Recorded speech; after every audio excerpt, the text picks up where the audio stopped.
Você segura a lança com as duas mãos e sente o peso dela se distribuir pelo seu corpo inteiro.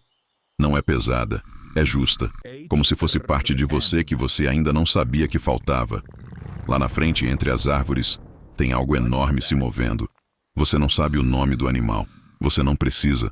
Você sabe o cheiro dele. Terra molhada, músculo, algo azedo que gruda no fundo da garganta. Você sabe o som que ele faz quando respira pesado. Sabe exatamente o que acontece com o seu estômago quando ele olha na sua direção. Ele olha na sua direção. Você não corre. Isso é a coisa mais estranha que você já fez na sua vida. E você já fez coisas estranhas só para continuar vivo. Você não corre porque aprendeu, da pior forma possível, que correr não resolve. Que a única solução para um animal desse tamanho é chegar mais perto. Que a distância entre você e ele precisa diminuir, não crescer. A lança treme um pouco na sua mão, não de medo, de expectativa. Você olha para o céu, luz dourada, baixa, inclinada, talvez 2 horas antes do escuro, talvez menos. Você fez essa conta tantas vezes que seu corpo já faz ela sozinho sem você pedir. E o seu corpo está dizendo agora, não é suficiente. A lança, o animal, o céu que está fechando. Você dá um passo. Atrás de você, 4 pessoas. Você não precisa olhar para saber que estão lá. Você sente o peso delas no silêncio. A forma como o silêncio muda quando tem gente dentro dele. Nenhum de vocês fala. Não precisam. Há semanas vocês caçam juntos. Há semanas vocês dormem no mesmo chão frio. Comem as mesmas raízes quando a caça some. Carregam os mesmos ferimentos que nunca curam completamente antes do próximo. O homem à sua esquerda tem o ombro direito, que não levanta mais como antes. Uma costela que entrou onde não devia entrar. Você sabe disso porque você estava lá. Porque você também recebeu parte do que ele recebeu. Caçar algo grande demais para um só corpo. Essa é a regra que você aprendeu antes de qualquer outra. O animal para. Levanta a cabeça. As narinas dele se abrem.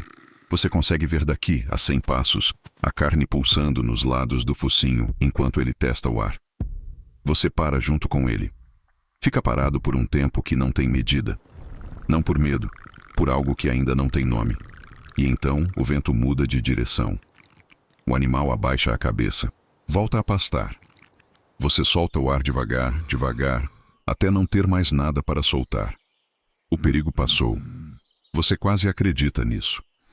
Você decide acreditar nisso porque precisa continuar se movendo e você não consegue se mover com esse peso no peito. Você dá mais 3 passos. 5. O chão aqui é diferente. Mais mole, mais escuro. À beira do lago que você não consegue ver ainda, mas que sente no ar, úmido e pesado como cobertor. E então o animal levanta a cabeça de novo. Dessa vez ele não está testando o ar. Dessa vez ele está olhando direto para você. 50 passos. Você fez a conta sem querer. 50 passos entre o seu corpo e o dele. E a lança na sua mão de repente parece pequena demais, curta demais, fina demais para o que precisa fazer. Você pensa, não é suficiente.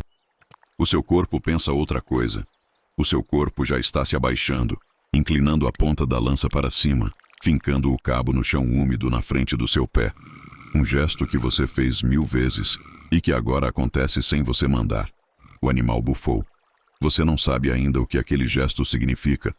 Não tem como saber, mas 190 mil anos depois, um pesquisador vai passar anos tentando entender por que esse ângulo específico, lança fincada no chão, ponta inclinada para cima, caçador agachado esperando, deixa marcas tão precisas no osso de um cervo morto.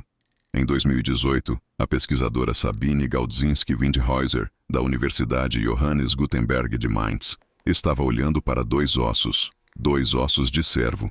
Espécie extinta, Dama gaiselana, encontrados décadas antes nas margens de um lago antigo perto da atual cidade de Halle, no leste da Alemanha. Ossos que tinham ficado em gavetas de museu por mais de 20 anos enquanto a tecnologia necessária para entendê-los ainda não existia.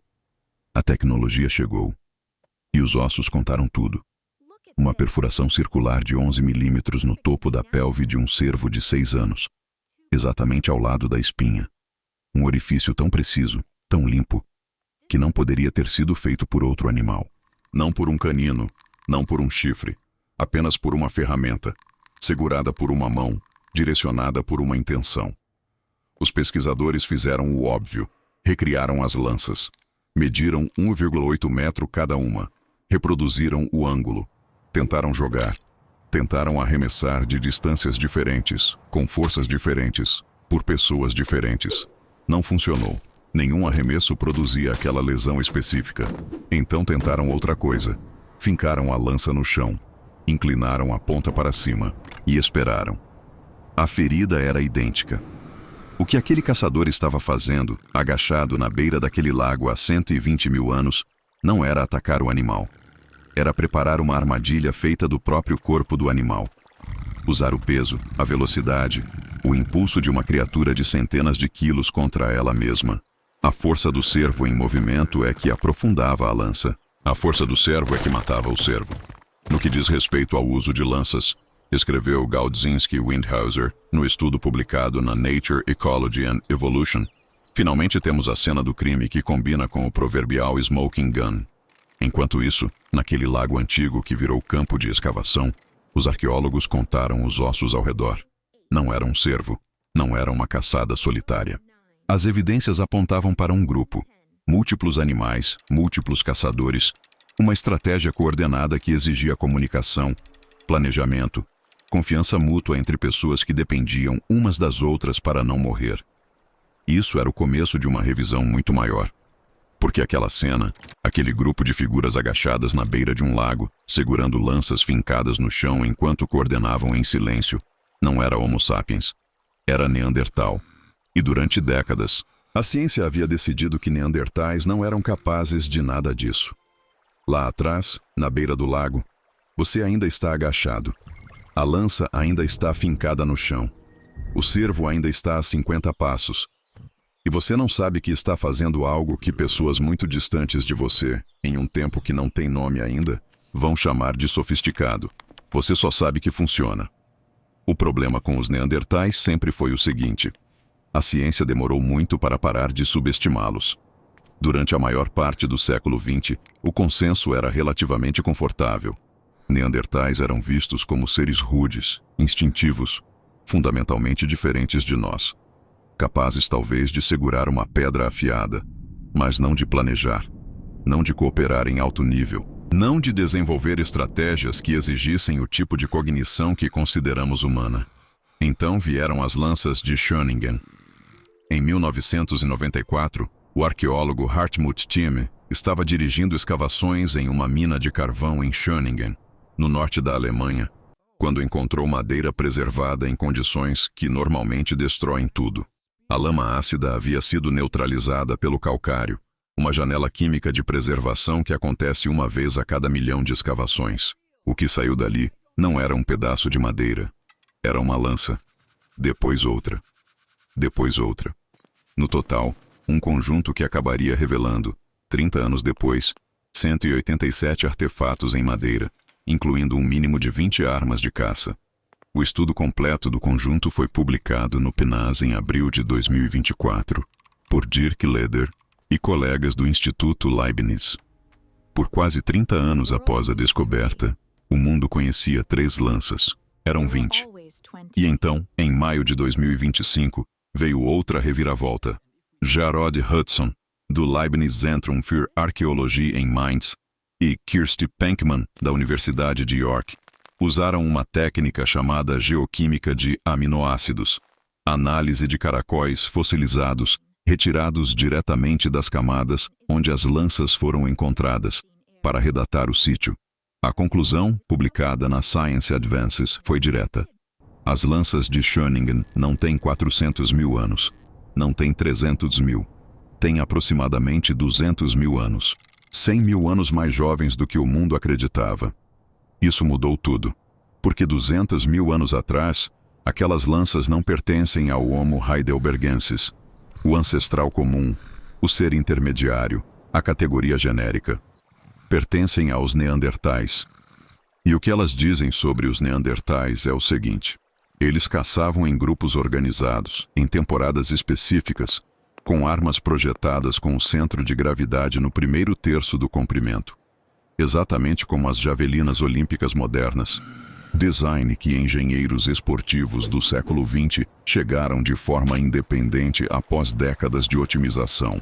200 mil anos antes, mais de 50 cavalos individuais foram documentados no sítio de Schöningen, animais abatidos sazonalmente na beira de um lago, por grupos que voltavam ao mesmo lugar, na mesma época, com o mesmo plano. Não era sorte, era calendário. Mas havia outra coisa que a ciência estava errada sobre os neandertais. Uma coisa ainda maior. Em 2023, pesquisadores analisaram um esqueleto encontrado em Sixdorf, Alemanha. Um leão das cavernas, 48 mil anos. Uma perfuração em uma costela. Ângulo, profundidade, geometria. Que só poderia ter sido feita por uma lança de madeira de impulso próximo, entregue de baixo para cima. Publicado na Scientific Reports, o estudo estabeleceu a mais antiga instância documentada de um humano, de qualquer espécie humana, matando um grande predador na história conhecida. Neandertais não apenas competiam com leões pelas mesmas presas nos mesmos territórios. Eles caçavam leões e usavam a pele deles. Garras de leão de pelo menos 190 mil anos foram encontradas em Einhornhöhle, Alemanha, com marcas de corte que indicam remoção cuidadosa da pele inteira, preservando as garras presas ao couro. Não para comer, para usar. Isso era intenção simbólica, isso era identidade. Enquanto tudo isso acontecia na Europa, no outro lado do mundo, no alto dos Andes peruanos, uma jovem de 17 a 19 anos estava sendo enterrada com um conjunto completo de ferramentas de caça. Pontas de projétil para abater caça-grossa, uma faca, lascas de pedra para remover órgãos, instrumentos para curtir couro. O enterro foi descoberto em 2018, no sítio de Willamaya Pacha, Peru. Os pesquisadores assumiram o óbvio. Ele deve ter sido um grande chefe, disseram. Um grande caçador. A análise de peptídeos no esmalte dos dentes mostrou que era mulher. Randy Haas, arqueólogo da UC Davis, revisou então 429 enterros em 107 sítios funerários nas Américas, de todos os indivíduos enterrados com ferramentas de caça cujo sexo pôde ser determinado. 41% eram mulheres. O estudo foi publicado no Science Advances em 2020. A conclusão foi direta. A caça de grande porte nas primeiras sociedades humanas das Américas era provavelmente neutra em termos de gênero. O modelo chamado Man the Hunter, a ideia de que homens caçavam enquanto mulheres coletavam, apresentada como lei natural desde um simpósio em Chicago em 1966, estava fundamentado, em parte, no que os pesquisadores esperavam encontrar, não no que os ossos diziam. E o que os ossos sempre disseram é o seguinte: as pessoas que caçavam para sobreviver enviavam para essa tarefa quem pudesse fazê-la. Toda a anatomia humana carrega esse passado. Os arcos plantares que amortecem cada passo, as fibras musculares de contração lenta otimizadas para eficiência ao longo de horas, não segundos, a ausência de pelos que permite ao suor dissipar calor enquanto corremos, porque humanos transpiram de um jeito que nenhum outro mamífero de 4 patas consegue fazer enquanto se move em velocidade máxima. Um cervo superaquece e para. Um humano continua. Dennis Bramble e Daniel Lieberman publicaram na Nature, em 2004, a hipótese que conectava tudo isso. A capacidade de correr longas distâncias é uma adaptação do gênero Homo que surgiu há aproximadamente 2 milhões de anos. O corpo humano não é o corpo de um velocista. É o corpo de alguém que foi selecionado ao longo de centenas de milhares de gerações para não parar. Daquele gesto, uma lança fincada no chão, um ângulo calculado, um grupo em silêncio na beira de um lago, veio uma cadeia que não parou. A cooperação. A linguagem que a cooperação exige. O planejamento sazonal. A divisão de papéis. A identidade de grupo. O símbolo. A cultura. O dispositivo em que você está assistindo isso agora existe porque, há 200 mil anos, alguém decidiu que chegar mais perto era melhor do que correr. O cervo carrega. Você não se move. A lança está fincada no chão na frente do seu pé, ponta inclinada para cima, e você está agachado, ombros baixos, respiração suspensa. e o som dos cascos no chão úmido sobe pelos seus joelhos, pelo seu quadril, pela sua coluna, até o lugar atrás dos olhos onde as decisões acontecem antes de ter nome. Ele está a 20 passos. 10. O impacto não é como você imaginou nas primeiras vezes. Não é uma explosão. É uma transferência. O peso enorme de uma criatura em movimento encontrando um ponto fixo e toda aquela força tendo que ir para algum lugar. A lança dobra. Você sente isso nos pulsos, nos cotovelos, nos ombros. Você não solta. Depois de um tempo que não tem medida, tudo para. Você fica parado por um momento que não precisa de palavras. O homem com o ombro quebrado chega primeiro. Coloca a mão na sua. Não diz nada. Não precisa. Você olha para a lança. Ela ainda está lá, fincada no chão, levemente torta agora, com uma história nova gravada nela que você não sabe ler, mas que sente. Você pensa na conta que fez horas atrás. 2 horas de luz. Não é suficiente. Era suficiente. Você dobra os joelhos e senta no chão molhado, ao lado do animal, ao lado da lança. E pela primeira vez em dias, talvez em semanas, você não precisa calcular nada. Não precisa medir o céu. Não precisa fazer a conta. A lança treme um pouco na sua mão enquanto você a segura. Não de medo. De algo que ainda não tem nome, mas que vai ter. Se esse vídeo te fez sentir algo que você não esperava sentir, me conta nos comentários qual momento da história você quer viver na próxima vez. Qual lugar? Qual tempo? Qual experiência que você nunca poderia ter, mas quer?